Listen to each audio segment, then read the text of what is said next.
Einen schönen guten Morgen. Herzlich willkommen zur Vorlesung Konstruktionsdidaktik. Heute mit der Folge in der Vorlesung Grammatik in der Schule. Wir sind ein bisschen später online gegangen, weil ich mich gerade aufgeregt habe, wieder mal. Und das muss aber mal aufs Band, wie wir in der Linguistik mit Schulbildung umgehen. Und Thema war unter anderem der Umgang mit der kritischen Diskursanalyse, die faktisch aus dem akademischen Diskurs gedrängt worden ist. Das mag verschiedene gute, nachvollziehbare Gründe haben, aber eben nicht nur eben gute und nachvollziehbare Gründe, sondern eben auch fachpolitische und politische, weil wir gerade über eine Rezension gesprochen haben zum Thema Präpositionalobjekte und wie auch das in der Grammatikografie und in den grammatischen Schulen hoch hergeht, dass doch Einzelne der Auffassung sind, dass sie mehr Recht haben als andere. Davon halte ich nichts, überhaupt nichts. Sondern es soll eigentlich in der Auseinandersetzung mit Sprache und Sprachwissen darum gehen, was der je adäquate Zugang zu sprachlichem Wissen ist. Also das heißt, mit welcher Form und mit welcher Möglichkeit kann ich sprachliche Strukturen so gut beschreiben, dass ich sie erstens gut vermitteln kann und zum Zweiten möglicherweise Erklärungen für ihren Gebrauch finde. Das ist die Idee, die ich hier vertreten möchte in der Vorlesung. Und wir werden uns heute von der Konstruktionsgrammatik in der letzten Woche auf die Konstruktionsdidaktik konzentrieren. Und das ist ein sehr junger Bereich, eine sehr junge Ausrichtung innerhalb der Konstruktionsgrammatik, die sich fragt, wie man konstruktionsgrammatische Prämissen didaktisch fruchtbar machen kann. Ich würde das Ganze aber so versuchen rückzubinden, dass Sie nicht die Vorlesung Konstruktionsgrammatik brauchen, um zu verstehen, worum es geht, und Ihnen aber dennoch die Möglichkeit geben, an der einen oder anderen Stelle sich konstruktionsgrammatisch zu informieren.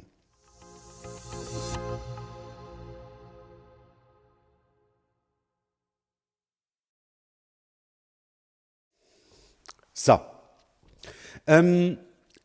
In der letzten Woche haben wir uns mit dem Thema der Erzählungen auseinandergesetzt und wie die in der kognitiven Grammatik oder Konstruktionsgrammatik gut anschlussfähig sind. Und das würde ich ganz gerne heute weiterführen.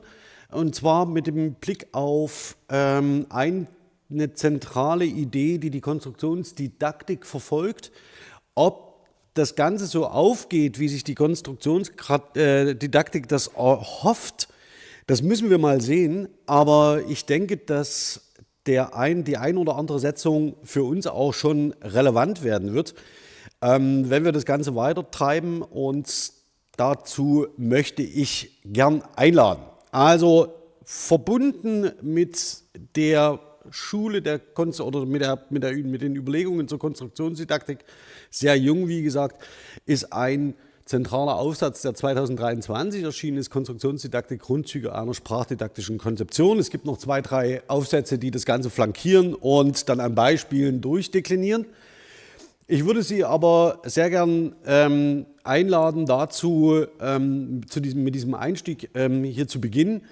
Es geht im Wesentlichen darum, dass die beiden Autorinnen 9 programmatische Thesen aufstellen, wie man die Lerngegenstände in Zukunft so strukturieren kann, dass sie den konstruktionsgrammatischen Prinzipien folgen und konstruktionsgrammatischen Prämissen folgen. Ähnlich, und das ist sehr schön in diesem Artikel, also den kann ich Ihnen wirklich nur zur Lektüre empfehlen, ist, dass man den beiden Autorinnen anmerkt, dass sie die Prämissen, die wir in der Konstruktionsgrammatik teilen, nämlich dass wir unsere eigene Wissensbasis und unsere eigene Argumentation sichtbar und transparent machen, in diesem Aufsatz prozessieren. Das heißt, sie machen klar, woher sie kommen, was ihr Kernanliegen ist. Sie stellen die Konzepte zusammen, die schon existieren, mit denen sie synergetisch zusammenarbeiten können, und stellen dann ihre Thesen auf.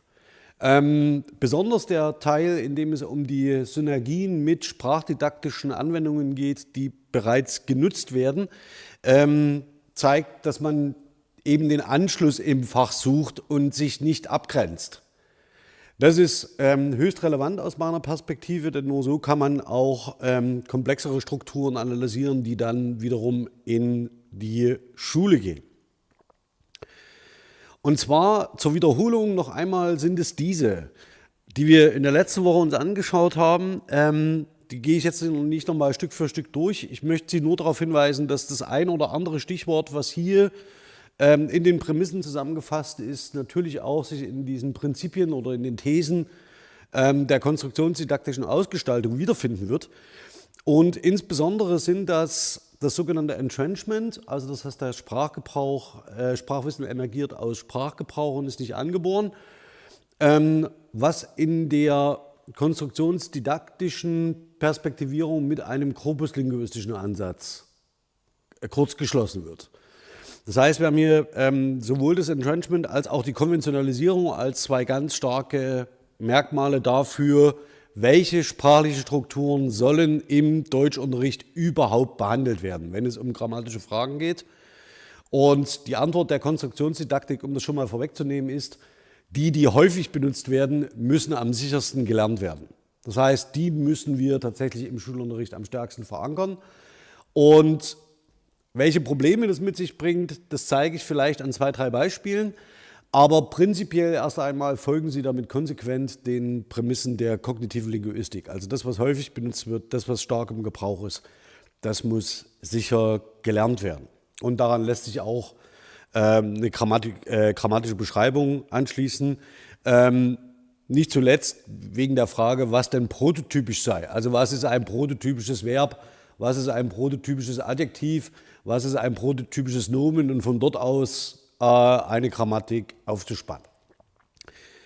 Gehen wir aber mal Schritt für Schritt durch. Ich habe Ihnen die Aspekte hier herausgehoben, die für Sie vielleicht relevant sind, nämlich erstmal die Konstruktionsdidaktik folgt der Konstruktionsgrammatik im Gegensatz zu nativistischen Erwerbstheorien. Das heißt, dass sie Sprache von Geburt an als gegeben voraussetzen, dass Sprache eben gelernt wird durch den Erwerb einzelner Konstruktionen und dass sie kein biologisches angeborenes Phänomen ist. Also das ist schon mal eine sehr wichtige Setzung. Und je nachdem, wann Sie schon mal mit einer Sprachdidaktik in Berührung gekommen sind, können Sie eigentlich da sofort die Gräben aufmachen, die da bestehen, selbst wenn man dann möglicherweise in der Beschreibung einzelner sprachlicher Strukturen wieder zusammenkommt.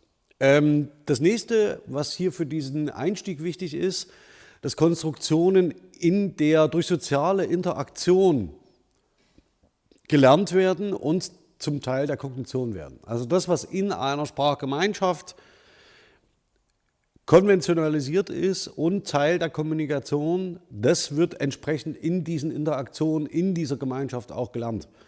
Soll heißen, der interaktionale Teil in der Grammatikvermittlung soll an und für sich sehr stark gemacht werden. Also das heißt, Sie bilden in der Grammatikvermittlung soziale Interaktion nach. Das, was wir hier in der Vorlesung 2, 3 Mal an verschiedenen Beispielen gemacht haben, das heißt, dass Sie mit einem Text interagieren, ist eine Möglichkeit, didaktisch genau auf diese interaktionalen Prozesse zu reagieren. Also zu zeigen, dass Sprache etwas oder sprachliche Strukturen etwas gemacht sind, auf die Sie als Individuen auch Einfluss haben in der Interaktion. Also dass Sie nicht irgendwas immer nur analysieren und dann beschreiben, sondern dass Sie tatsächlich produzieren, dass Sie in die Produktion sprachlicher Strukturen kommen.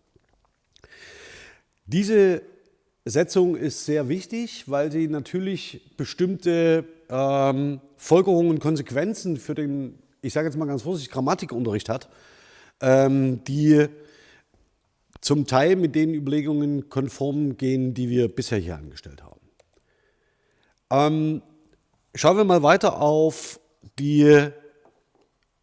eine Setzung, die wir uns dann im Detail genauer anschauen. Die Vorstellung, dass Konstruktionen zunächst exemplarbasiert gelernt werden, ist richtig. Also wir reden hier in der konstruktionsdidaktischen Theorie davon, dass wir so eine genannte Bottom-up-Prozesse haben, also dass wir erst einzelne Exemplare einer sprachlichen Struktur lernen und daraus dann irgendwann ein Schema ableiten. Und dann gibt es sogenannte Top-down-Prozesse, dass wir aus einem Schema auch wiederum andere Konstruktionen realisieren können, wenn wir dieses Schema einmal erschlossen haben. Also hier geht es um Aspekte der Kategorisierung und Schematisierung auf Basis von Sprachgebrauch. Die Ableitung, die Sie daraus ziehen, nämlich dass das Erlernen einer Sprache ein statistisches Lernproblem darstellt, würde ich in der Form so nicht unterschreiben. Ja, also das heißt, ja, es mag sein, dass hohe Gebrauchsfrequenz, hohe Nutzung im Alltag dazu führt, dass Sie bestimmte Strukturen einfach leichter lernen. Ja, und die sind kognitiv leichter zugänglich. Das stimmt.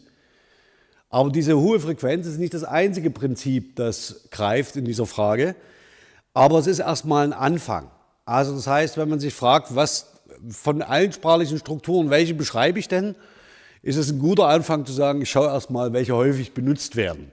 Also um so etwas wie einen konventionalisierten Sprachgebrauch überhaupt zu erfassen. Von maßgeblicher Bedeutung sind somit die Frequenzverhältnisse im Input. Mag sein, ja, schreibt mir aber das Entrenchment-Prinzip, also dieses Trampelpfad-Prinzip, zu stark aus. Und jetzt würde ich Ihnen mal sehr, sehr gern an einem Beispiel erläutern. Womit wir hier so ein wenig zu tun haben, ist, dass wir mehr oder weniger prototypische Konstruktionen beschreiben. Und das wäre hier nochmal ein Beispiel für das exemplarbasierte Lernen. Nämlich, wie wir exemplarbasiert lernen auf der einen Seite und dann Generalisierungsprozesse anschieben. Das werden wir uns heute ein bisschen genauer anschauen, weil man das an den sogenannten Verb-Insel-Konstruktionen, die Tomasello beschrieben hat, sehr, sehr gut zeigen kann. Kinder sind in der Lage, ab dem 2. Lebensjahr Zusammenhänge zwischen Verben und bestimmten Entitäten herzustellen. Also sie wissen, dass wenn jemand etwas gibt, dass es dann das Verb geben zentral ist und wir haben die Entität, die etwas gibt, die haben das Gegebene und wir haben den oder diejenige, die etwas bekommt. Die Kinder lernen auch relativ schnell, dass es ähnliche Verben gibt, die sich ähnlich verhalten, so etwas wie schenken zum Beispiel. Und sie lernen eben auch zum Beispiel Verben wie halten, dass jemand etwas hält und dann gibt es etwas, das gehalten wird, zum Beispiel das. Ja, oder wie in dem Fall die Brille. Was Kinder in dem Alter noch nicht wissen, also noch nicht konzeptualisieren können, dass möglicherweise der etwas hält und der etwas schenkt, als Agens ziemlich identisch sind. Also das heißt, sie haben noch nicht diese übergeordnete Kategorie, dass man sagt, das ist jemand, der handelt, sondern es ist für ihn ein Haltender, für Kinder ein Haltender und ein Gebender. Ja, also das heißt, und deswegen Verb-Insel-Konstruktion, weil diese Inseln sich um Verben herum bilden und noch nicht miteinander in Beziehung stehen. Kognitiv. Also das heißt, das können wir sehr schön abbilden. Also dieses exemplarbasierte Lernen funktioniert wunderbar. Anders sieht es aus bei dem Beispiel der Frequenzverhältnisse im Input. Das würde ich Ihnen ganz gern, hier habe ich das nochmal, dieses Zitat nochmal rausgenommen. Also nach konstruktionsgrammatischer Vorstellung folgt das Sprachlernen also datengeleitet. Ne? Von maßgeblicher Bedeutung sind somit die Frequenzverhältnisse im Input. Würde ich Ihnen ganz gern an einem sehr, sehr schönen Kinderbuch illustrieren, das leider nur noch antiquarisch verfügbar ist. Es ist also mehr oder weniger eine russische Bearbeitung des Dr. Dolittle, wenn Sie so wollen. Und im Russischen wird taucht sie als in Versen gereimt, vorgetragen. Und es gibt auch eine Prosa-Übertragung. Und es gibt eine sehr, sehr seltene Prosa-Übersetzung ins Deutsche von 1972, vielleicht in Moskau gedruckt, vielleicht in dem genannten Verlag, ich weiß es nicht. Das Buch wird irgendwie um die 170 € im Moment gehandelt, also es ist eine kleine Rarität. So, ich liebe dieses Buch. Worum geht's? Die Frequenzverhältnisse im Input sind das eine. Aber wir können nicht mit Sicherheit sagen, ob oder welche Effekte salientes oder hochfrequentes Auftreten von Konstruktionen konkret im individuellen Lernen hervorruft. Das heißt, auch Eindrücke, die sehr selten sind, aber emotional sehr relevant, können denselben Effekt haben im Lernen wie hochfrequentes Auftreten im Sprachgebrauch. dass hochfrequente sprachliche Strukturen prinzipiell auf das Lernen einen guten Einfluss haben. Das ist davon vollkommen unbenommen. Und es ist auch so, dass wir, und das müssen wir tatsächlich zugeben, dass wir, wenn wir mit schriftgestützten Daten arbeiten, Frequenzverhältnisse sehr viel leichter nachweisen können als andere Effekte. Also das heißt, es kommt auch unserer Arbeitsweise entgegen, aber deswegen muss ich es ja nicht so stark machen.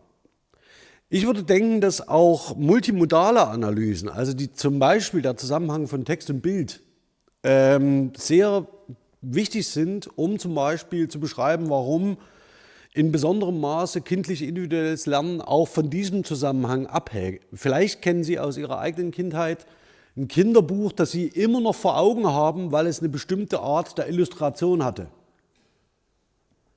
Oder dass Sie so 2, 3 Seiten vor sich sehen, wo Sie sagen, also das war so ein tolles Bild und da weiß ich auch noch ungefähr, welcher Text dazu gehörte. Und vielleicht haben Sie das Buch vielleicht auch 3-mal oder 4-mal gelesen, aber dieser Eindruck dürfte sich sehr schnell eingestellt haben und der geht auch nicht mehr weg.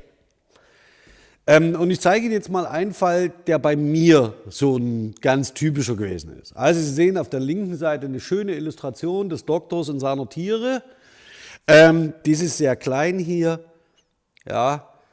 Ich weiß auch gar nicht mehr genau, wie die Tiere heißen. Ich glaube, die Eule hieß Bumba.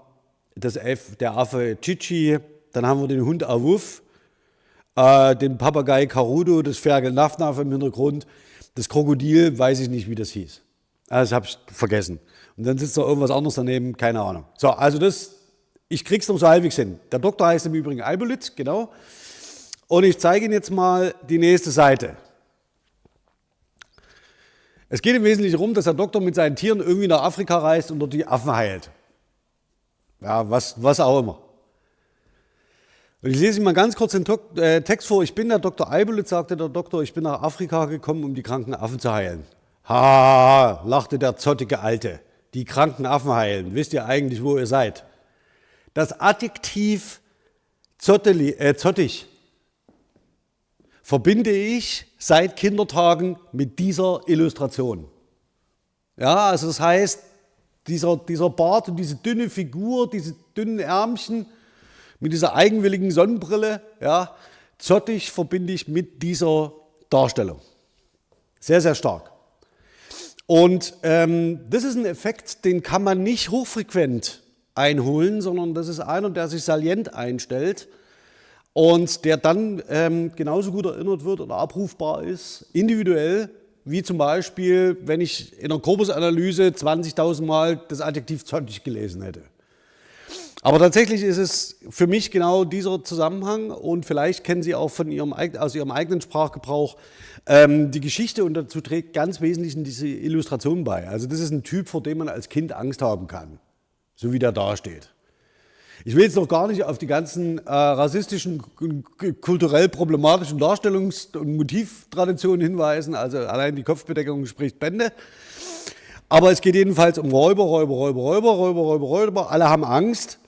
Das geht so weiter, ja, also die Best Buddies des zotteligen Alten sehen jetzt nicht sehr viel besser aus und freundlicher und steigert sich schlussendlich in dieser Darstellung von Barmeley, also dem Oberräuber.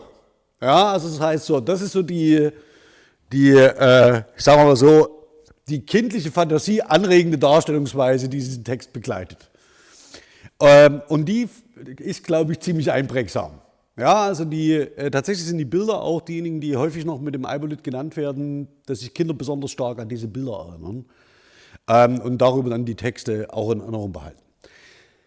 Will ich nur als Hinweis darauf geben, dass Frequenzverhältnisse im Input sind gut und schön, aber es kann auch sinnvoll sein, darüber nachzudenken, bestimmte grammatische Strukturen in einem multimodalen Setting zu präsentieren, das besonders eindrücklich ist. Es muss jetzt vielleicht nicht Räuber Barmeley sein, ja? Aber das heißt, dass besonders auch die textbegleitenden Illustrationen sehr stark dabei unterstützen können, sich mit bestimmten grammatischen Strukturen auseinanderzusetzen und eben diese Zusammenhänge leichter zu lernen und leichter zu behalten, als wenn ich nur über Frequenzeffekte gehe. Okay, das als grundsätzlichen Einwand, also Sie sehen, das zieht sich dann auch noch weiter durch. In diesem Text besteht kein Zweifel, dass die Integration weiterer linguistischer Zugänge ein großes Potenzial für die sprachdidaktische Nutzung der Konstruktionsgrammatik birgt.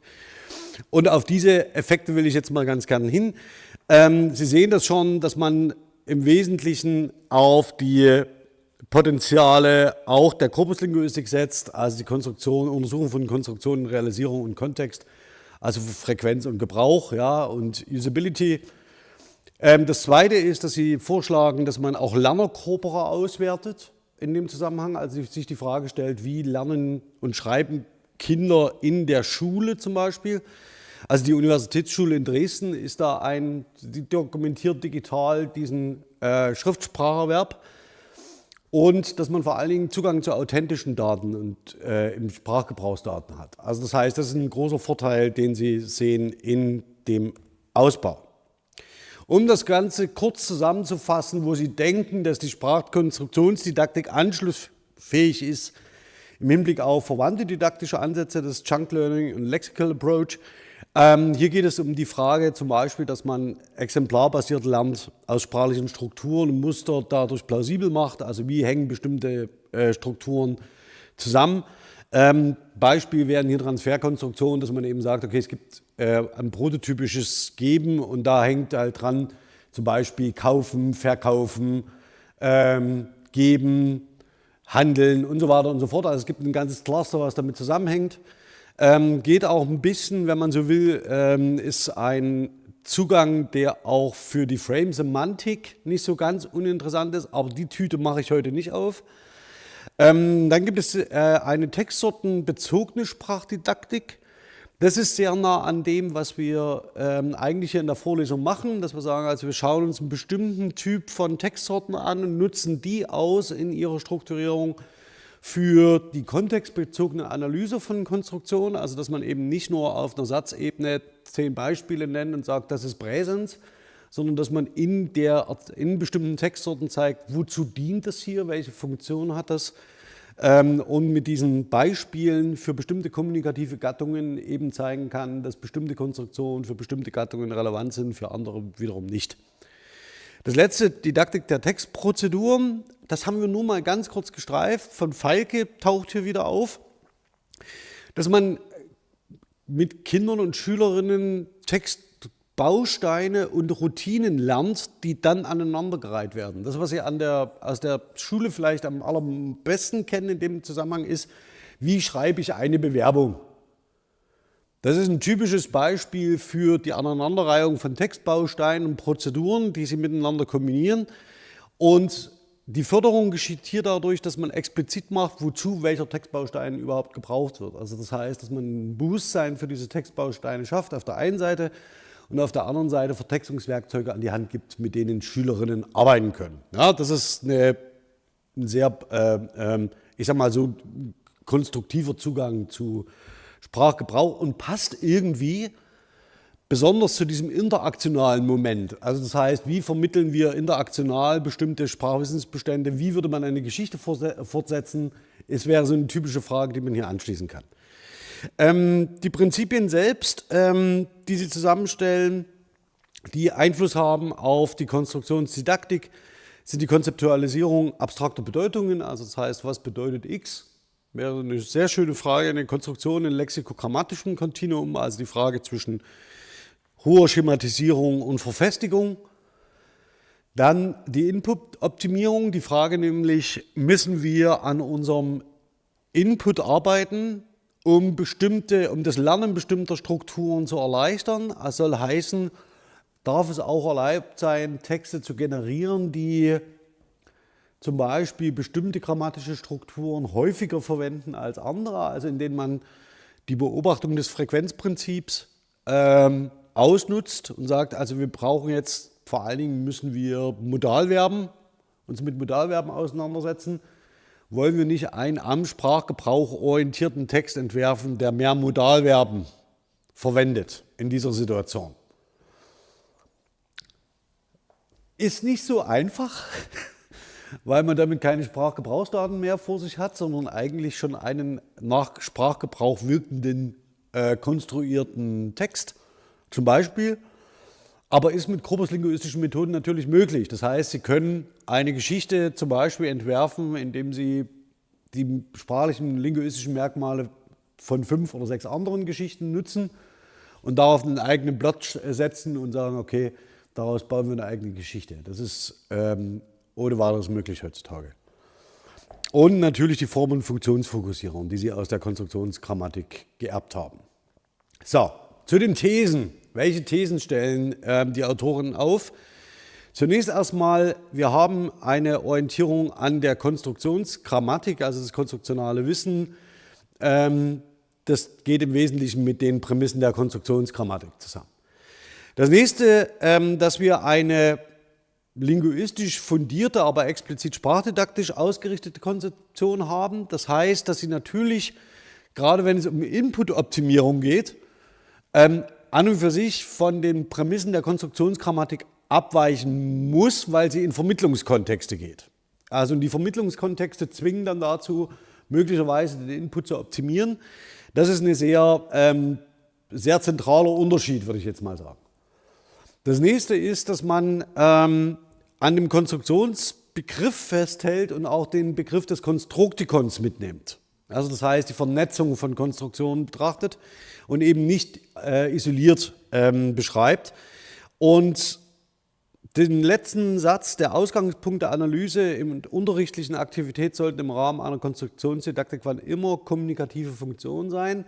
Sehen Sie sehr deutlich den Zug nochmal hin zur Interaktion. Das heißt, was nützt diese Konstruktion im Sprachgebrauch und insbesondere in der Interaktion? Auch eine sehr wichtige Form, die dann in der Vermittlung zuschlägt. Also das heißt, diese beiden Aspekte, Input-Optimierung auf der einen Seite, auf der anderen Seite die Orientierung an der Interaktion im Lernprozess, sind zwei ganz zentrale Aspekte, die für die Konstruktionsdidaktik relevant werden. Das nächste, kontextueller Ansatz, das heißt, dass man natürlich sich fragt, welche kommunikativen Gattungen werden bedienen bestimmte Konstruktionen. Das haben wir hier mit dem RC-Konzept schon aufgerufen. Also das heißt, in welchen prototypischen Kontexten tauchen denn bestimmte Konstruktionen auf? Und in diesen wird auch gelernt und erklärt. Dann Konstruktionen der gesprochenen und geschriebenen Sprache sind gleichermaßen zu berücksichtigen. Das ist echt eine heiße Nummer.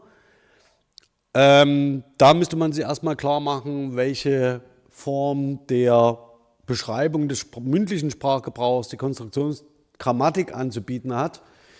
Da haben wir noch eine ganze Menge Arbeit vor uns. Da sind wir nicht so sicher wie im schriftsprachlichen Bereich. Und auch hier haben Sie wieder diesen interaktionistischen Gedanken mit dabei.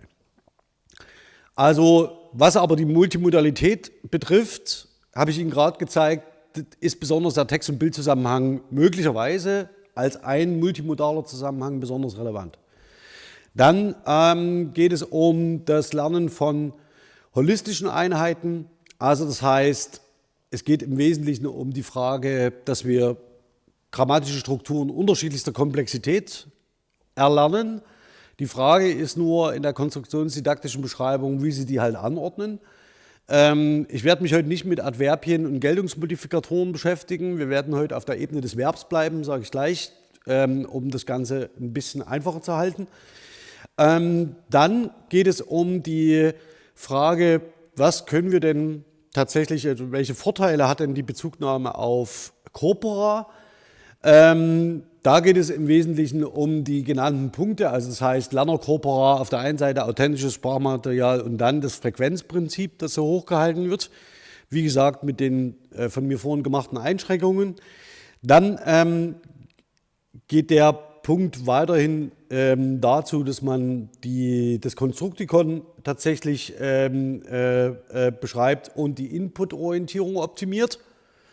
Also das heißt, da ist wieder dieser Punkt, den ich vorhin schon gemacht habe, Input-Orientierung, interaktionale Fokussierung und dann die Korpusbasiertheit der Konstruktionsdidaktik. Und das sind schon sehr starke Punkte.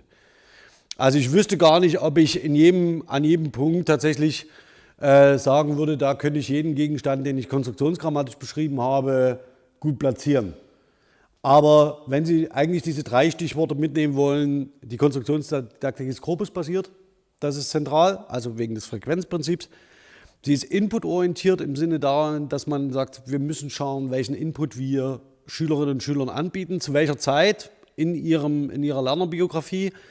Und das Dritte ist, dass man das interaktionale Prinzip stark macht, also wozu dienen Konstruktionen. Okay, das ist es dann im Wesentlichen, ja, denn wir wissen noch nicht, ob das Ganze effektiv ist. Also es gibt noch keine Studien dazu, ob Schülerinnen dann besser lernen, wenn man nach diesen Prinzipien arbeitet. Allein ist es zu hoffen. Ja, also das heißt, irgendwie leuchtet es vielleicht auch ein, dass man im Kontext leichter lernt, als wenn man nach einem Grammatikmodell einfach Zeitformen von unregelmäßigen Verben lernt. Okay, also das sind vielleicht die Thesen, die die Konstruktionsdidaktik einspeist. Und an denen werden wir uns jetzt in der Vorlesung auch orientieren. Nicht nur, aber auch. Okay, was habe ich gemacht? Ich war jetzt mal so frei und habe ein kleines Korpus gebaut. Ja, also die Konstruktionsdidaktik sagt ja, wir müssen Corpora bauen. Was habe ich genutzt dafür? Ich habe genutzt den Dr. Eibolit, den haben Sie jetzt gesehen. Das Land ohne Buchstaben, das hatten wir in der letzten Woche. Das ist auch eine kleine kurze Geschichte. Daneben 2 Bearbeitungen von Barbara Kindermann, nämlich einmal das Hamlet und einmal das Faust. Das sind sehr schön bebilderte Kinderbücher, die diese beiden Dramentexten in einen Prosatext transformieren und die Geschichte von Hamlet und die Geschichte von Faust erzählen. Also 4 sehr unterschiedliche Texte, die auch sehr unterschiedlich alt sind. Also das heißt, Sie sehen, das Land ohne Buchstaben ist von 1958. Der Eibolit von 1972 und die Bearbeitungen von Faust und Hamlet 2002, 2010. Ja, also müsste man sich schon fragen, ist es überhaupt legitim, so weit zu spannen? Ja, mal abgesehen davon, dass es eine Übersetzung ist und so weiter und so fort. Also das heißt, wir haben hier sehr heterogene Texte, aber es sind Erzähltexte. Und diese Texte habe ich in die Sketch Engine gesteckt.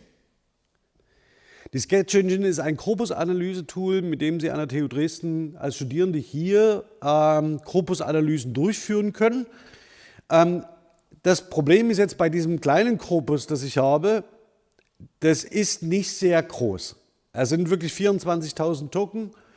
Das ist überschaubar, also eine überschaubare Lesemenge. Und alles, was ich heute hier sage, ist statistisch nicht repräsentativ. Ja? Also das heißt, unter einer Tokengröße von 1 Million Token verbietet sich jede Aussage über Repräsentativität dessen, was man da macht. Aber es geht mir vor allen Dingen um die Illustration von bestimmten Frequenzverhältnissen in diesen Texten. Und wir werden in der Vorlesung sicherlich noch weiter damit arbeiten. Wenn Sie an der TU Dresden studieren und wenn Sie einen Zugang zur Sketch Engine haben, lassen Sie mir gerne Ihre E-Mail-Adresse oder Ihren Zugang in der Matrix, dann schalte ich das Korpus für Sie frei, sodass Sie selber damit arbeiten können. Ich glaube, das ist ganz nett. Und an was möchte ich jetzt anschließen? Also wir haben vorhin 2 Prinzipien in der Konstruktionsdidaktik uns angeschaut. Das eine war die sogenannte Exemplarbasiertheit. Also Kinder lernen aus Exemplaren besonders gut und bilden daraus Schemata ab oder leiten daraus Schemata ab, generalisieren und leisten dann Abstrakteres. Das beste Beispiel dafür sind die Verbinselkonstruktionen, die relativ früh im Spracherwerb platziert sind.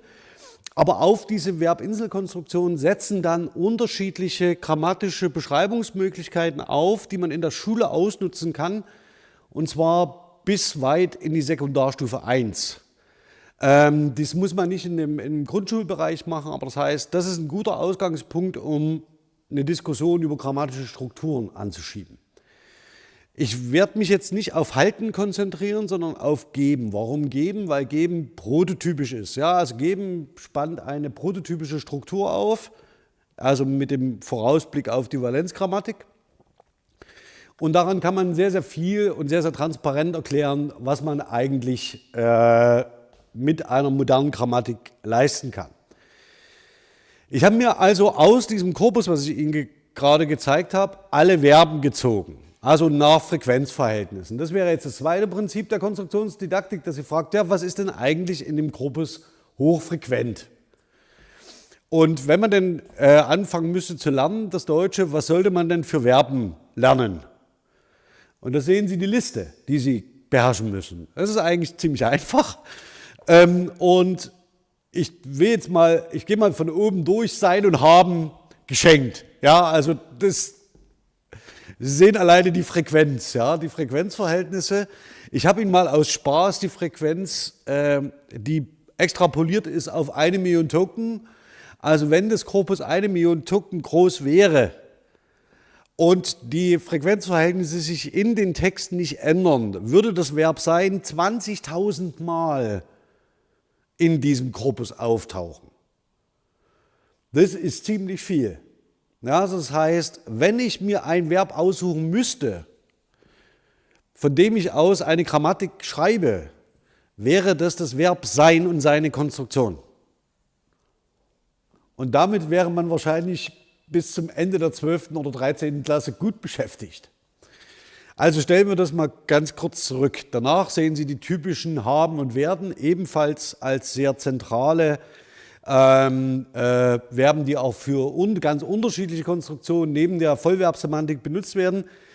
Danach witzigerweise kommen, das kann an den Texten liegen, und Dr. Eibelith kommt dahin und kommt dorthin, also der ist sehr viel auf Reise. Daneben sagen, dass was wir im Land ohne Buchstaben schon gesehen haben. Also das heißt, da haben auch unterschiedliche Personen sehr viel miteinander gesprochen. Also dass das Verb sagen hier auch zur Einleitung einer In-Quid-Formel, also in einer In-Quid-Formel benutzt wird, ist mehr als wahrscheinlich. Dann haben wir Faust und Hamlet als Dramentexte, die reden auch die ganze Zeit miteinander. Also das heißt, das ist nicht ungewöhnlich. Das erste Modalverb ist, wenn man werden jetzt mal rausnimmt, traditionell, also werden könnte man auch als Modalverb bezeichnen, aber ist dann können hat eine große Relevanz. Und ich bin mir nicht sicher, wann man das Modalverb können speziell, ob man das gemessen am Sprachgebrauch im Sprachunterricht berücksichtigt. Glaube ich nicht. Also das heißt, das wäre so das erste Modalverb, ich sagen, wenn wir über Modalverben reden, reden wir über können. Und den Rest stellen wir erstmal hintan. Dann sehen Sie aber, kommen die anderen relativ schnell in der Folge danach, wollen, müssen. Dann haben wir so eine schönen Sachen dabei wie lassen. Das würde ich ganz gern streichen aus der Grammatik. Lassen ist so echt. Dann bleiben ist auch ziemlich hochfrequent. Und das, was ich Ihnen jetzt ausgespart habe, ist geben. Geben taucht interessanterweise 43 Mal in diesem kleinen Korpus auf, ist nicht so niederfrequent, wie man meint, und also relativ prototypisch platziert für eine Konstruktion, in der irgendjemand anderem etwas überreicht. Ja, also das heißt, das ist nicht sehr zentral, es taucht noch in 3, 4 anderen Varianten auf. Ich zeige es mal, hier zum Beispiel ist bringen. Bringen wird hier in dem Korpus, wird hier in dem Korpus genau in demselben Kontext ausgesprochen. Also jemand bringt etwas zu jemand anderem. Ja, also das heißt, es hat dieselbe Transferbedeutung wie geben, aber ist nicht prototypisch in dem Zusammenhang. Ich will Ihnen nur zeigen, es gibt da noch 3, 4 oder holen, ne? Da holt man das wieder weg. Also das heißt, dann holt man es zu sich her. Also das heißt, das ist so der Zusammenhang, der hier eine Rolle spielt. Und Sie sehen schon, dass Sie allein nur an der Frequenzliste der Verben können Sie eigentlich schon die grammatischen Gegenstände im Grammatikunterricht neu ordnen. Und ich habe gar nicht viel gemacht. Ich habe nur 4 Geschichten zusammengesteckt in ein sehr kleines Korpus und habe daraus eine Frequenzliste abgeleitet. Also die Frequenzbasiertheit der Konstruktionsdidaktik kann nicht nur heißen, wir sollen uns die Muster anschauen, die frequenzbasiert sind, sondern das bedeutet auch, dass wir bestimmte Gegenstände auswählen können, um Grammatikunterricht überhaupt zu gestalten. Das heißt, das ist noch eine Stufe mehr und da schlägt das Frequenzprinzip voll zu. Also da würde ich da auch keine Einschränkung machen und sagen, also wichtig ist schon, dass wir uns das anschauen, was gut funktioniert. So,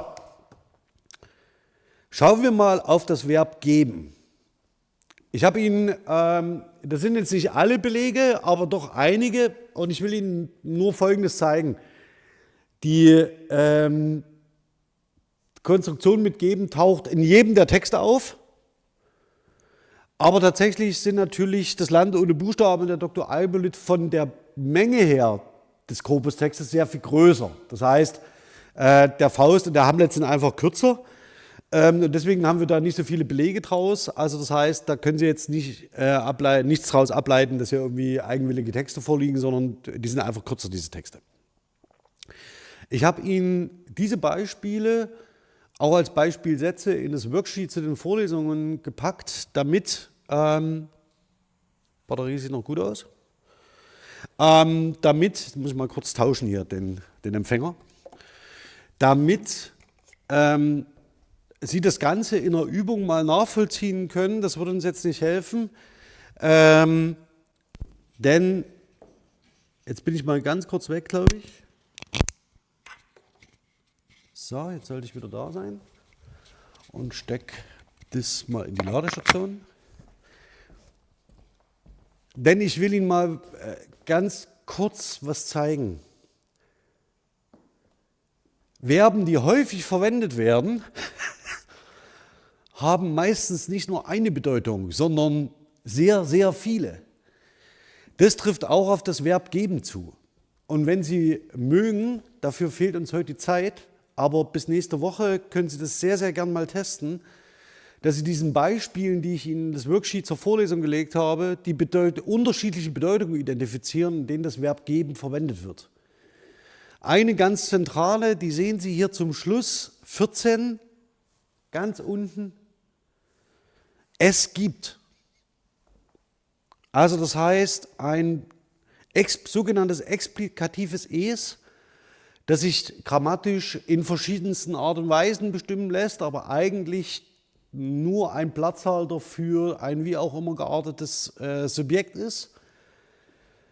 Und damit machen Sie eine existenzialistische Aussage, dass Sie darüber sagen, es gibt Äpfel und Birnen. Aber das bedeutet nicht, dass Sie die jemandem geben, sondern Sie sagen damit aus, es existiert. Und das unterscheidet diesen Gebrauch natürlich ganz zentral von dem einer Transferkonstruktion. Und geben wird in demselben Kontext aufgenommen. Aber es ist eine großartige Übung für die Schule, wenn man einfach sagt, hier haben wir 47 Beispiele, versucht mal bitte die Bedeutungsnuancen des Verbs geben zu beschreiben, mit eigenen Worten. Wir haben das in der ersten Vorlesung gemacht, wäre jetzt genauso der Fall, nur braucht man halt für 47 Beispielsätze ein bisschen lang, um die zu erfassen, deswegen machen wir es nicht live. Okay, aus dem DWDS war das. Ich nehme Ihnen mal aber einen Satz heraus, damit wir ein bisschen von dem Eibulid wegkommen und vielleicht auch wieder nochmal zurück zu dem Land ohne Buchstaben. Sehen Sie einen Satz, dann gab sie der Inge und dem Siebenten ein Ahnesplätzchen umsonst, weil sie ja sowieso nicht verkaufen konnte. Ich lasse jetzt hier mal alle Probleme aus. Also alleine schon, wenn Sie sich den zweiten Teilsatz eingeleitet durch weil anschauen, weil sie ja sowieso nicht verkaufen konnte. Der eine Bezug ist klar, Ahnesplätzchen. Also die Ahnesplätzchen kann man nicht verkaufen. Um aber herauszubekommen, dass das zweite Sie sich auf die Marktfrau bezieht, müssen Sie faktisch in den vorletzten Satz springen, wo die Marktfrau genannt ist. Das heißt, dafür brauchen Sie schon ein ziemlich komplexes Verständnis der Situation. Und schon allein daran sehen Sie, dass es vollkommen sinnlos ist, isolierte Sätze sich anzuschauen, weil sonst müssten Sie nämlich reinnehmen, weil die Ahnesplätzchen die Marktfrau nicht verkaufen konnte. Also das heißt, auch diese Bezüglichkeit innerhalb von Texten können Sie mit satzwertigen Ausdrücken, wenn Sie die allein bestimmen, nicht beschreiben. Es bringt überhaupt nichts, vollkommen umsonst. Und es geht vor allen Dingen von allen Sprachgebräuchen weg, die Kinder kennen. Also wenn Sie diesen Satz als Beispielsatz formulieren müssten Sie sagen, dann gab die Marktfrau der Inge und dem Siebenten ein Ahnesplätzchen umsonst, weil die Marktfrau die Ahnesplätzchen ja sowieso nicht verkaufen konnte. Und es geht mit Ihrem sprachökonomischen Gefühl überhaupt nicht zusammen. Und Sie müssen es aber machen, wenn Sie nur eine satzwertige Analyse durchführen. Okay, auf den Satz werde ich mich jetzt im Folgenden mal konzentrieren. Denn es ist tatsächlich so, dass wir hier natürlich diese Verbinselkonstruktion übergeben im Transfer genau beschreiben können an einem sehr, sehr schönen Beispiel. Und zwar diesen zweiten Satz, ja, dann gab sie der Inge und dem 7. ein Ahnensplätzchen umsonst. Ich lasse den Nebensatz weg und vereinfache auch den Hauptsatz. Warum? Bevor Sie dem Kind erklärt haben, dass der Inge und dem 7. über eine Konjunktion verbunden sind und damit eine komplexe Struktur bilden, die eigentlich den Wert eines Satzglieds hat, müssen Sie erst eine Satzgliedanalyse einführen, bevor das klar ist. Und das reduziere ich, bin ich ehrlich. Denn wir hatten ja ein Prinzip genannt, was relevant wäre, Input-Optimierung. Also das ist das, was ich hier gerade gemacht habe. Und Sie haben jetzt gesehen, ich habe 3 Schritte gebraucht, um zu erklären, warum ich es darf. Also es ist normalerweise in der Konstruktionsgrammatik echt verpönt, sowas zu tun. Ja, aber es ist jetzt hier für die Input-Orientierung relevant. Das, was man jetzt hier anschließen kann und das, was in den meisten Fällen sich unmittelbar anschließt, ist die sogenannte Valenzgrammatik nach Lucien-Tenière, die in der Schule meines Wissens wirklich unterrepräsentiert ist im Bereich Deutsch als Zweitsprache, Deutsch als Fremdsprache überhaupt nicht. Da spielt sie eine sehr, sehr große Rolle, weil man eben Lernerinnen des Deutschen ziemlich gut erklären kann, wie eine, ich sag mal, wie eine Verbinselkonstruktion im Deutschen funktioniert. Also, und die Ausgangszitate, die wirklich treffend sind und die ich auch nicht wegreden wollen würde. Ein Verb, das ist so, wie wenn man im dunklen Raum das Licht anknipst, mit einem Schlag ist eine Szene da, von Hans-Jürgen Herriger von 1984. Das ist ein sehr, sehr schöner Aufsatz. Also wenn Sie den irgendwie in die Finger kriegen, lesen Sie den bitte. Und dann von Wilhelm Agel aus der Valenztheorie mit einem Schlag ist das Grundgerüst des Satzes da. Wenn Sie valenzgrammatisch, was ich beim letzten Mal gefragt habe, nicht so gut informiert sind und vielleicht noch Nachholbedarf haben, was so die Theoriebildung angeht, vielleicht erstmal so viel. Valenzgrammatik borgt sich und deswegen auch das Sauerstoffatom als Brücke dahin, borgt sich die Terminologie aus der Beschreibung aus der Fachsprache der Chemie zur Beschreibung der Strukturen von Molekülen und geht davon aus, dass das Verb das Zentrum des Satzes ist. Und mit dem Verb wird wirklich, oder das Verb sorgt dafür, dass sich die komplette syntaktische Struktur im Gebrauch aufspannt. Wir müssen jetzt nicht darüber nachdenken, ob das irgendwie einer kognitiven Realität entspricht. Ja? Wir können aber sagen, dass Kinder zumindest diese Strukturen kennen.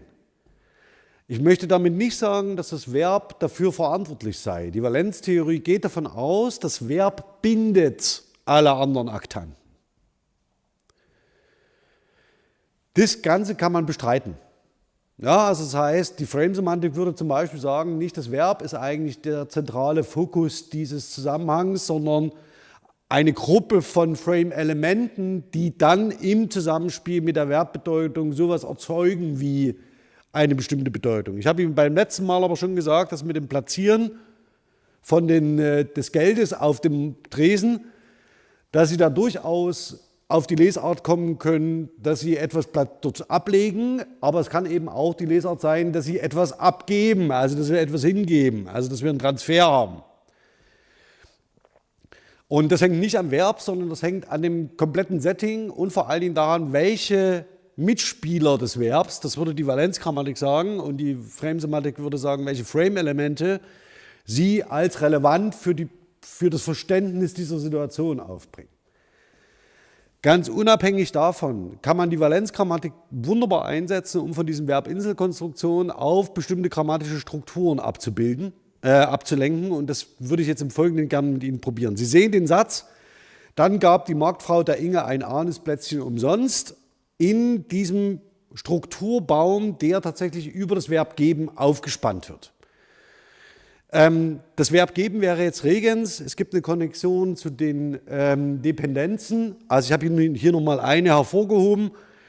Und in der Valenztheorie geht man davon aus, dass eben ein sprachliches Element als Aktant, das wäre hier die Marktfrau, syntaktisch abhängig von einem anderen Element ist, nämlich dem Verb geben. Und das Verb ist der Valenzträger. Also das heißt, es ist wie in der Chemie, ne? Also wie viele Valenzen hat das Verb geben? Also wie viele Mitspieler kann es um sich reihen, um gesättigt zu sein, sage ich jetzt mal. Ja, also das heißt, das ist so die Idee hinter diesem Konzept. Sehr griffig, aber wie gesagt, ob das Verb da der zentrale Faktor ist, das sei mal dahingestellt. Okay. Zur weiteren Beschreibung gehört auch, dass man so etwas wie einen verbalen Nexus und wie einen substantivischen Nexus aufspannt. Das zeige ich Ihnen aber hier nur der Vollständigkeit halber, falls Sie das irgendwann mal wieder hören, dass man damit natürlich sprachliche Strukturen gut beschreiben kann. Wenn ich ein Valenzwörterbuch empfehlen wollen würde oder ein Nachschlagewerk heute, dann ist es das elektronische Valenzwörterbuch beim Institut für Deutsche Sprache in Mannheim. Ich habe Ihnen das Ganze unten verlinkt, das ist eine tolle Ressource, nutzen Sie die. Jetzt sehen Sie hier, dass hier überhaupt, ich habe Ihnen schon das Verb geben in dieser Lesart herausgesucht, also von den vielen, die Sie vorhin gesehen haben, nämlich, dass jemandem etwas für irgendwie viel gibt.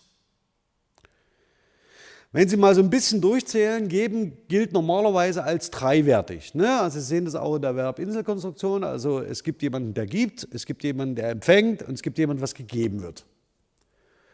Traditionell im Valenzwörterbuch würde man sagen, dreiwertig. Naja, das IDS trickst da so ein bisschen rum. Ja, also das IDS sagt, Sie können, wenn Sie den Satz mal, jemand gibt jemandem etwas, das wäre die Dreiwertigkeit, für irgendwie viel. Sind wir bei 4. Und jetzt macht das IDS Folgendes, die klammern es einfach ein. Das sehen Sie unten in dem Satzbauplan. Ja, also Sie haben, und das IDS arbeitet mit relativ, ich sag mal, mit einer Mischkategorisierung, die nicht so ganz glücklich ist. Also das heißt, Sie sehen ein Komplement als Subjekt. Dann sehen Sie ein Komplement im Akkusativ. Das sind zwei vollkommen, also das Kategorial hat das nichts miteinander zu tun, das Subjekt und der Akkusativ. Und ein Komplement im Dativ. Was Sie damit abkürzen vielleicht, ist Akkusativ Objekt und Dativ Objekt. Aber naja, also muss jeder selber wissen. Ich würde es anders machen. Sei es drum. Und was Sie daneben noch einführen, ist ein Komplement als Adverb. Ja, Sie sehen das unten in den Beispielsätzen, schauen Sie sich das mal an. Und zwar, wir können gleich das erste, wir machen das zweite. Gegen eine geringe Summe, das ist das irgendwie viel, hat die Stadt dem Kinderheim einen Spielplatz gegeben. Das ist keine Ahnung, wo Sie diesen Satz her haben, aber mit Sprachgebrauch hat es vielleicht nicht allzu viel zu tun. Sei es drum. Das, was hier postuliert wird, ist eigentlich sowas wie eine 3- oder 4-Wertigkeit. Wir wissen es noch nicht ganz genau. Jetzt sehen Sie vielleicht auch das Problem an unserem Beispielsatz, den zeige ich Ihnen gleich nochmal.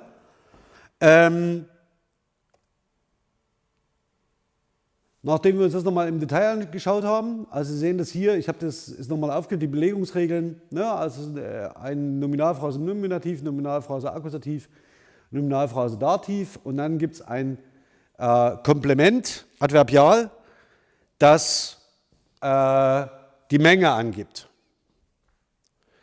Was Sie wissen müssen, dass Adverbiale in der traditionellen Valenzgrammatik keine Komplemente sein können. Die sind immer Supplemente. Und das ist, was das IDS hier versucht zu markieren. Ich kann das wirklich nachvollziehen, aber da muss es irgendwann mal eine andere Form geben. Ist, dass wir eigentlich, dass Sie einen frame-semantischen Ansatz drüber stülpen. Indem Sie nämlich sagen, ja, es gibt Zusammenhänge, in denen man etwas geben kann gegen eine Gegenleistung und dann reden wir aber von Verkaufen. Also da haben wir ein anderes Konzept dahinter. Da reden wir über, man gibt etwas für Gegenleistung. Während das also im Valenzrahmen, auch in der Verbinselkonstruktion von geben, nicht enthalten ist. Also das heißt, möglicherweise müsste man hier über eine neue Bedeutung reden. Jemand gibt jemandem etwas für etwas anderes, heißt eben nicht, ich gebe etwas, sondern ich verkaufe dir was und du gibst mir dafür Kohle. Also es ist ein anderes Konzept, was da dahinter steht. Und das versucht das IDS so in der Beschreibung so ein bisschen abzufangen, indem man sagt, naja, es ist ja trotzdem noch ein Geben und manchmal kommt dieser monetäre Effekt dazu, also es gibt irgendeine Quantität, eine Entität, die sich bemessen lässt, die was kostet. Und da setzen wir dann dem geben wir dann Komplementstatus. Okay. Ich zeige Ihnen mal das Problem. Also, in unserem Satz, dann gab die Marktfrau der Inge ein Anisplätzchen umsonst, wird dieser Transferwert, das, was die Marktfrau möglicherweise erwartet, nämlich Geld, wird explizit genannt, und zwar, dass sie nichts dafür haben will. Also es gibt diese Größe der Mengenangabe, die hier nichts ist, aber sie wird explizit als Konzept genannt. Und wenn Sie traditionellerweise den valenzgrammatischen Test durchführen würden, würden Sie sagen, das ist ein Supplement, das ist eine freie Angabe. Ja, das heißt, die spielt für die Bedeutung des Verbs geben überhaupt keine Rolle. Und diese freien Angaben und diese Komplemente, die fakultativ oder obligatorisch sind, die ermitteln Sie durch Reduktionstests oder durch den sogenannten Anschlusstest. Der geht in etwa so: Dann gab die Marktfrau der Inge ein Anisplätzchen und das tat sie umsonst. Sie können auch sagen, und das tat sie am Montag oder am Freitag oder normalerweise. Ja, also das wären alles adverbiale Konstruktionen, die als freie Angaben frei flottieren, aber eben nicht zum engeren Valenzrahmen des Verbs gehören. Diese Reduktionstests sind höchst speziell. Also die Frage, man würde dann fragen, einfach, welches Element kann ich denn weglassen? Also was ist denn weglassbar in diesem Satz? Und spätestens bei der Debatte, also niemand wird sich die Frage stellen, ob man zum Beispiel die Marktfrau als Komplement in diesem Satz braucht. Die Marktfrau gibt. Wird jeder sagen, ja, ist obligatorisch, brauchen wir als obligatorisches Komplement. Spätestens bei den Fragen, wem gibt sie etwas, also der Inge, und was gibt sie, ein Anisplätzchen, geht die Debatte sofort auseinander, ob wenn man eine Gruppe fragt, gehört es dazu, obligatorisch oder nicht. Ja, also deswegen hat man sich dazu entschieden, auch in solchen Reduktionstests dann von sogenannten fakultativen Komplementen zu reden, obwohl das eine höchst strittige und wirklich mühselige Diskussion ist, darüber zu reden. Normalerweise könnte man sagen, okay, das sind halt die Komplemente. Ja, also das heißt, das wäre so also ich sehe tatsächlich dann auch in der Bewertung nicht den Effekt, den das Ganze hat. Man wird so oder so dazu kommen, dass man, wenn man den frame-semantischen Eindruck davon schreibt, diese drei Elemente sowieso reinschreibt. Also das heißt, ob sie dann realisiert sind oder nicht, sei dahingestellt. Okay, das ist die traditionelle valenzgrammatische Analyse. Jetzt zeige ich Ihnen nochmal, was das IDS macht. Das IDS postuliert jetzt, sobald irgendwas dazukommt an Geld oder an Nennenswertem, also ich habe jetzt hier mal gemacht für 1 Groschen, Sie hätten auch die 25 Pfennige nochmal dazu nehmen können, postuliert es, naja, also wenn da irgendwas Geldwertes vorkommt oder irgendeine Entität, die man tauschen kann, dann hat es Komplementstatus. Es ist eben kein Supplement, sondern es hat Komplementstatus. Damit wird das ganze Ding vierwertig. Hat aber aus meiner Sicht eine andere Bedeutung. Der Punkt ist jetzt an der Sache, das können Sie Kindern klar machen. Das können Sie Kindern begreiflich machen, was der Unterschied ist. Ich gebe dir Kekse für 2 € oder ich gebe dir Kekse, dass da ein kategorialer Unterschied besteht. Das verstehen Kinder. Und können das eben auch aus ihrem Wissen über Verbinselkonstruktion erschließen, rekonstruieren. und vor allen Dingen mit dem Wissen um die Verbinselkonstruktion diesen Entitäten auch bereits semantische Rollen zuweisen. Das ist die, die etwas gibt, das ist die, die etwas bekommt, das ist das, was sie bekommt und das ist das, was sie zahlen muss. Ja, das heißt, damit können Sie so eine grammatische Struktur unter Kindern schon beschreiben, weil sie selber das Wissen mitbringen. Mit dem Anschlusstest werden dann so ganz typisch Supplemente abzugrenzen wie eben Zeitangaben oder Ortsangaben, die eben sich nicht Gegenwert verhandeln lassen, als, ich sage es mal so, Zahlungsmittel. Also das heißt, das, was das IDS vorschlägt, es geht ja eigentlich um ein Zahlungsmittel oder eine Entität, die sich irgendwie pekuniär verrechnen lässt. Okay, das ist so das Problem in dieser Beschreibung und das können Sie sehr schön klar machen an nur einem dieser Beispiele, können Sie sagen, okay, wo sortieren wir das denn jetzt eigentlich hin und können über die Reduktions- und Anschlusstests Kinder dazu einladen, genau so eine Strukturen zu bewerten. Ja, also was heißt, was bedeutet das, was heißt das jetzt eigentlich konkret? Und ihnen damit eigentlich schon zeigen, wie eine der prototypischsten Transferkonstruktionen mit einem sehr prototypischen Vertreter schon Probleme in der Interpretation macht. Und möglicherweise auch im Verständnis ganz unterschiedlicher Situationen. Es mag Kinder geben, die gar nicht realisieren, dass es hier um Geld geht, sondern wenn jemand etwas umsonst gibt, das kostet ja nichts, ja? Also das ist ja faktisch geben.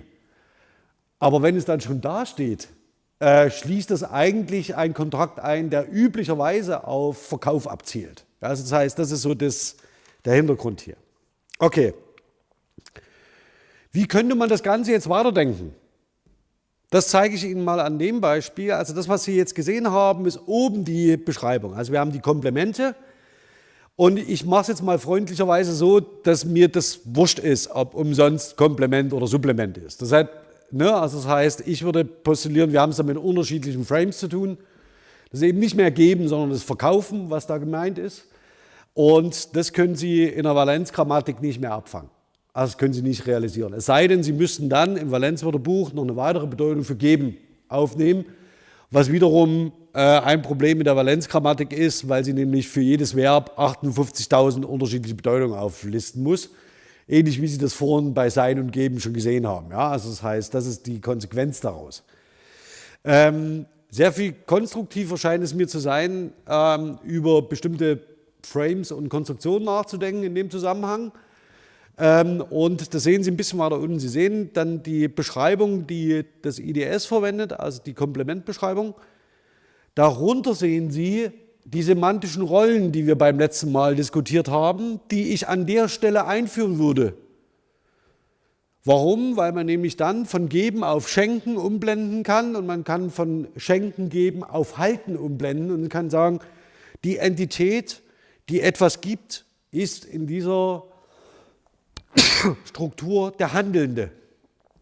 Ja, also das ist derjenige, der oder diejenige, die etwas tut. Dann gibt es jemanden, der begünstigt ist, der etwas bekommt, der etwas empfängt. Und das wäre der Benefaktiv.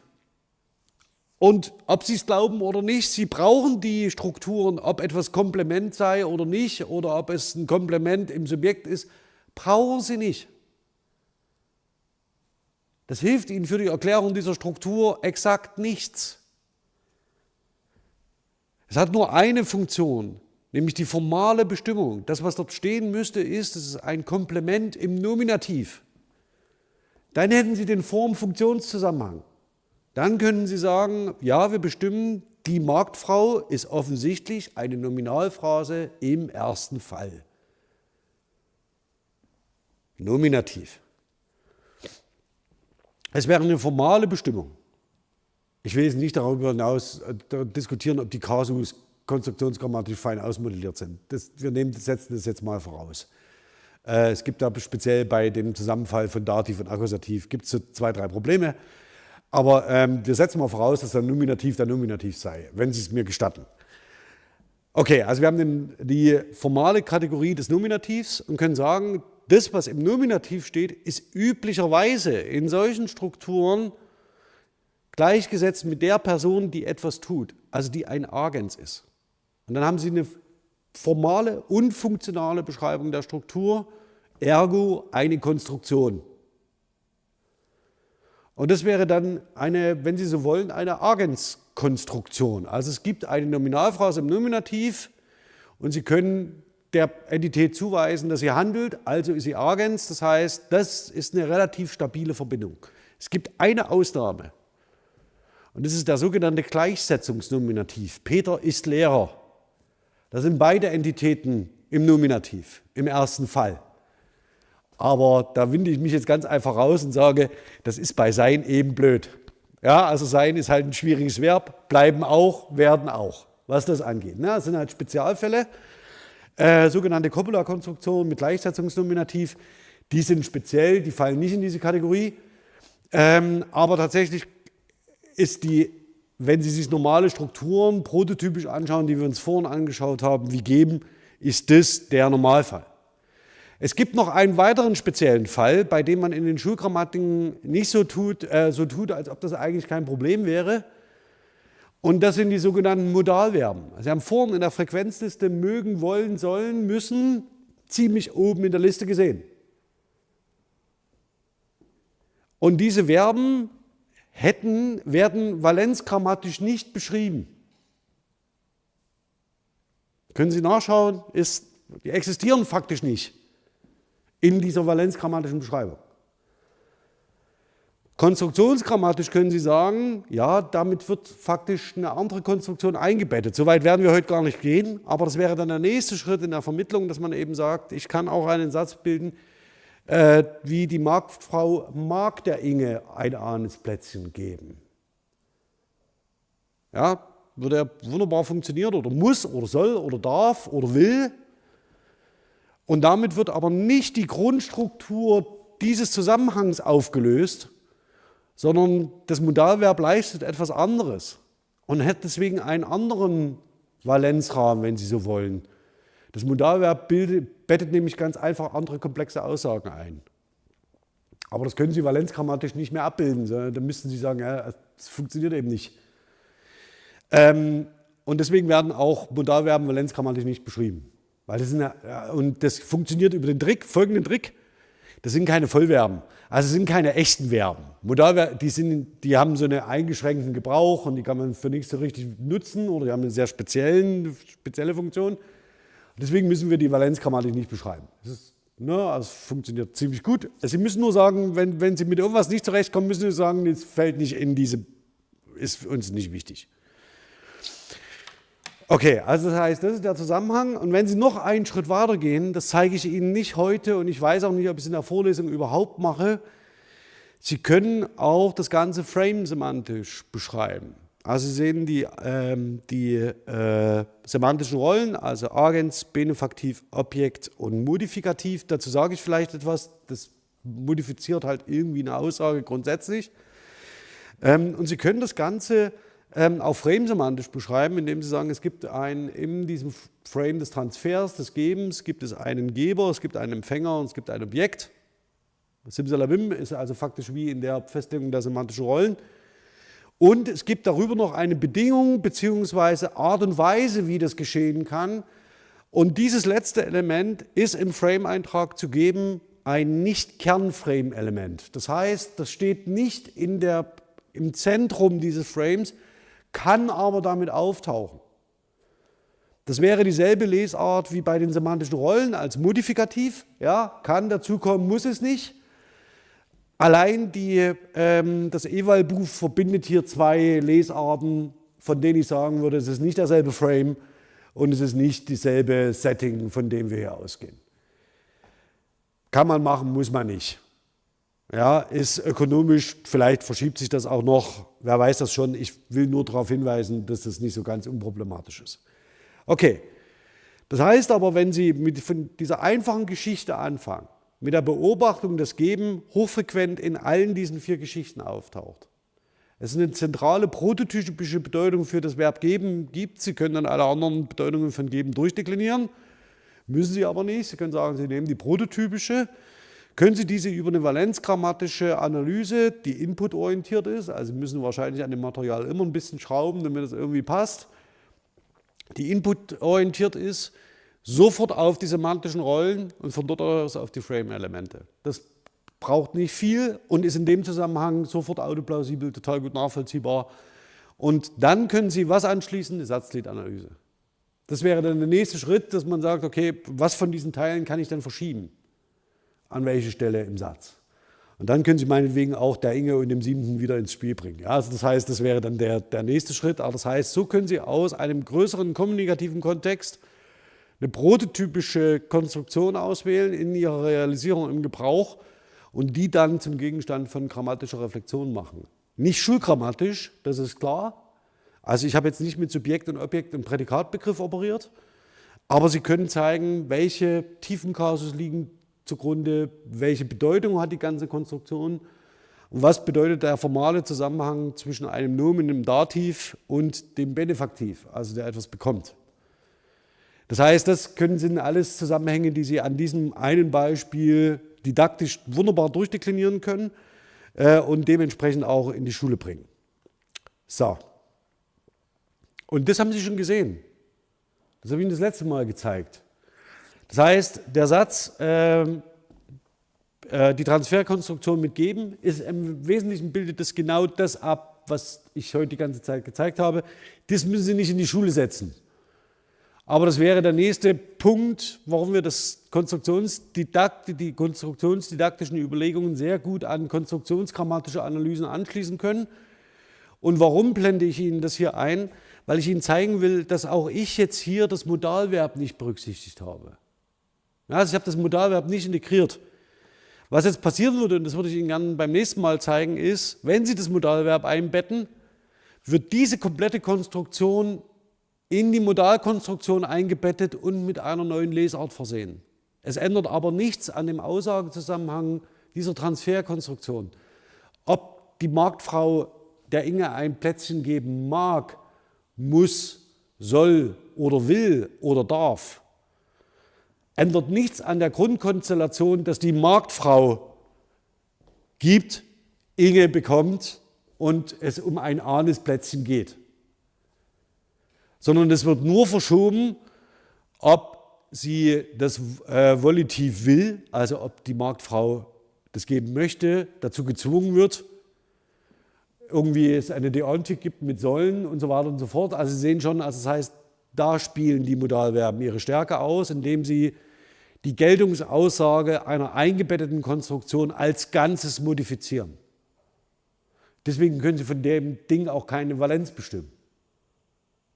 Weil Sie bezüglich der eingebetteten Konstruktion keine verlässliche Aussage machen. Die modifizieren einfach alles. Die können Sie einfach überall hinstecken. Wie sein.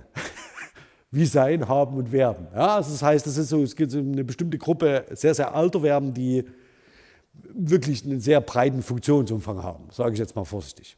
Also das wäre jetzt der nächste Schritt und in dem Fall ist es auch anschlussfähig. Das, wozu ich Sie aber ermuntern möchte, dass Sie genau über so eine Art und Weise in Schule arbeiten. Also dass man sagt, ich wähle mir ein überschaubares, möglicherweise gut altersbezogen gewähltes Korpus aus. Das ist jetzt irgendwas Ende Grundschule, Anfang Sek 1. Ja, also da bewegen wir uns gerade mit dieser Textauswahl. Dass man dann sagt, ich baue mir daraus einen Korpus, schaue, wie ich korpusbasiert, das war der eine Satz der Konstruktionsdidaktik, eine Input-Optimierung erreiche. Das ist der zweite Satz, das habe ich auch gemacht.